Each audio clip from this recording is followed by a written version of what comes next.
कि सर जब आपने, एक बात यहाँ से ये भी निकल करके आई कि जब आपने यहाँ पे एम का यूज करा तो इसी के साथ में आपने V4 को लेकर के गए, जब आपने डज का यूज करा तो इसी के साथ में आप V1 का लेके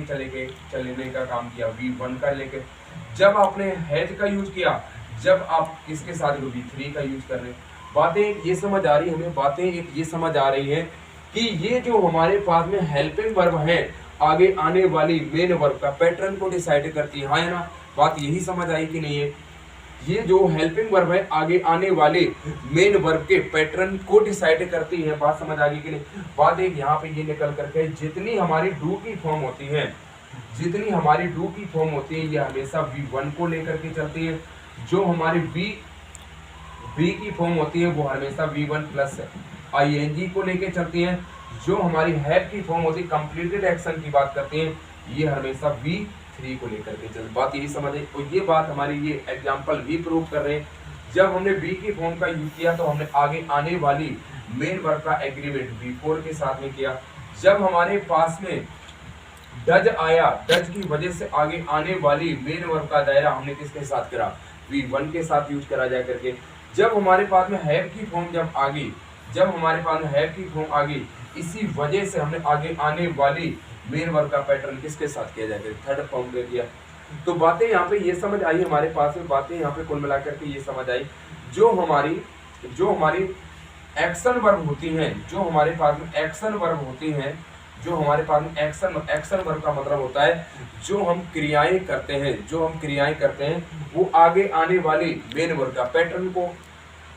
के आधार पे तय की जाती है। जो हमारी मेन वर्ब होती है वो हमारे हेल्पिंग वर्ब के आधार पर आती है, लेकिन ऐसा सभी के अंदर नहीं होता है। वो हमारे पास में V3 हमेशा ही आपका हैव के साथ में एग्रीमेंट करती है, और V4 हमेशा ही हमारे पास बी की फॉर्म का एग्रीमेंट होता है V3 के साथ में, और V3 के साथ हमारे पास किसका पैटर्न होता है, हैव के साथ होता है। लेकिन जो हमारे पास में V1 बच जाती है और V2 बच जाती है, क्या बच जाती है हमारे पास V1 और V2 बच जाती है। ये हमेशा ही ध्यान रख लेना, जो V2 होता है, मैं इस बात को यहाँ पे लिख देता हूँ, जो V2 होता है हमेशा ही ऑल सब्जेक्ट के साथ में, हमेशा ही ऑल सब्जेक्ट के साथ में यूज किया जाता है। वो भी किस कंडीशन में यूज किया जाता है, पास्ट इंडेफिनिट की कंडीशन में। कौन सी कंडीशन में, पास्ट इंडेफिनिट।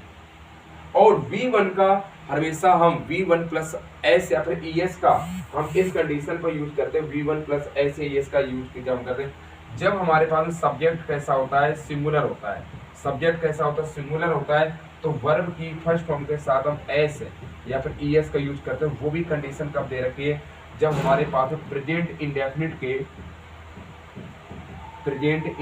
के हमारे पास में कैसे होंगे जाकर के, सिंपल सेंटेंस होंगे जाकर के। कौन से होंगे जाकर हमारे पास में, सिंपल सेंटेंसों की जब बात की जाएगी, जब प्रेजेंट इंडेफिनिट हमारे पास में सिंपल सेंटेंसों की बात करी जाएगी, तो इसका